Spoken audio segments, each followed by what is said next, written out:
I think foremost when I think of Buzz, I think of a gentleman, a gentle soul.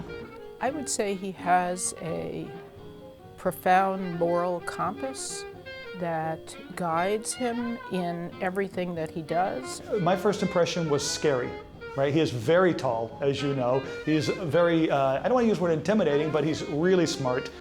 He will call you to be your very best. He's not going to let you get away with anything because he's going to call you to the same high standards that he sets for himself. He is probably the most intellectually curious person I've ever met in my life. He's a prolific fundraiser. Don't get anywhere close to him if you're on the receiving end.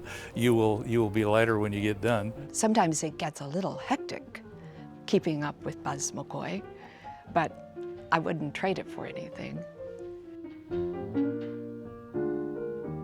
I was an only child. My dad was gone most of World War II, so I grew up alone with books and have kept that all my life. And I focused my reading on relationships among people, ethical issues. Both of his parents were so involved in the Red Cross, so I think he grew up with a set of values that definitely were instilled from his parents. Kind of stumbled into leadership roles very early on. I was a fraternity president at Stanford, and senior year I had a dorm of freshmen that I was responsible for. And when I was in the Army in Korea, I had a platoon, and I was by far the youngest guy in the platoon. Buzz has this energy and engagement with Stanford that started when he was a student. He's been volunteering for Stanford for over 50 years. Stanford had a huge impact on him.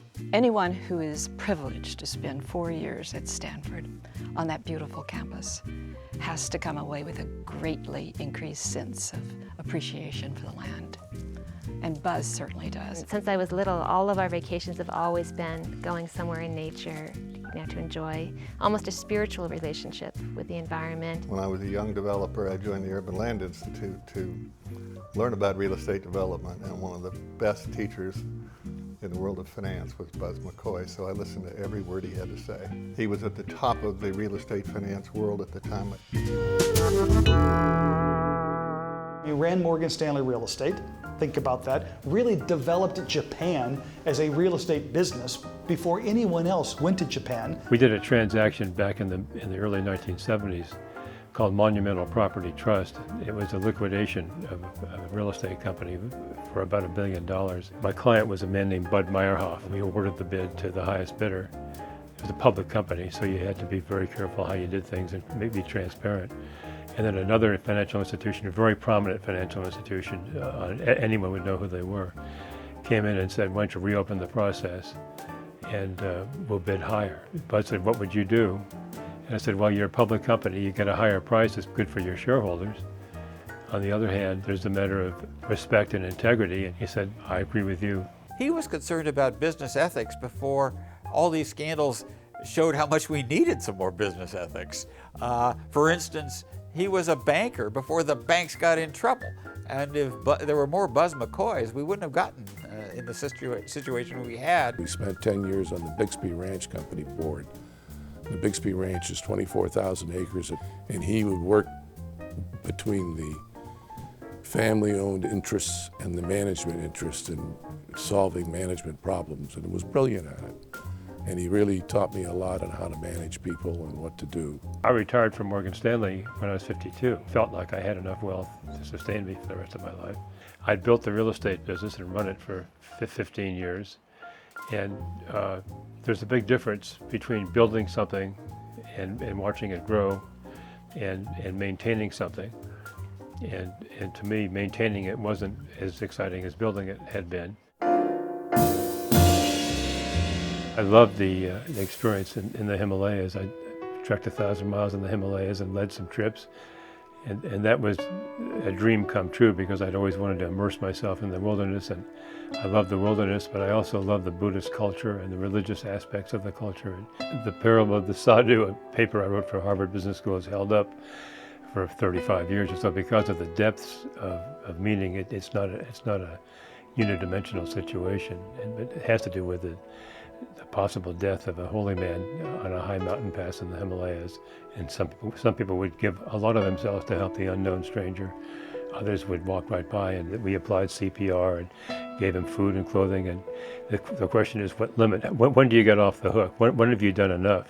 There was somebody who wanted to meet with me to talk about ethics. Well, this was unheard of. It's very unheard of at Stanford for a donor to directly, potential donor to directly contact a faculty member. He made a proposal, which is that he would give me some seed funding to see what I could do to raise the profile of ethics on the campus. And the culmination is we have a thriving ethics center, which is about to celebrate its 10th anniversary.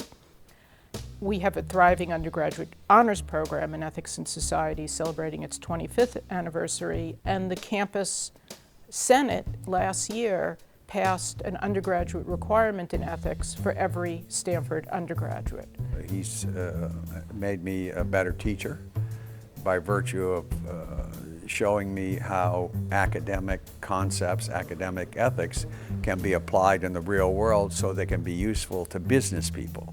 Buzz was on the board of directors for the hospital, UCLA Medical Center, and he had, because of his interest in ethics, he had a question. What were we doing with ethics at UCLA? And out of that, he and a friend of his, who was also on the board, Arnie Porath, got together and they began to interview people all over the UCLA Medical Center.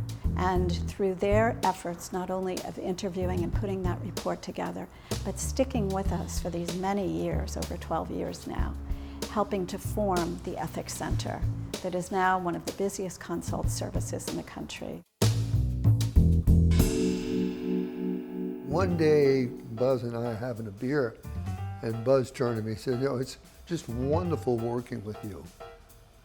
Because on all these deals, you do all the work. You take on all the liability, and I walk out with the big check. And I said, I have to rethink whether or not I still want to be an accountant or not. Buzz invited me to join a group that meets weekly, and each member gives a talk about a subject of his interest. And it was my turn to give a talk. And Buzz was the chairman of the group. And I was doing a video arrangement for my talk, and I showed up a little bit late. And Buzz let me know that I should have been there earlier, been on time, and done it better.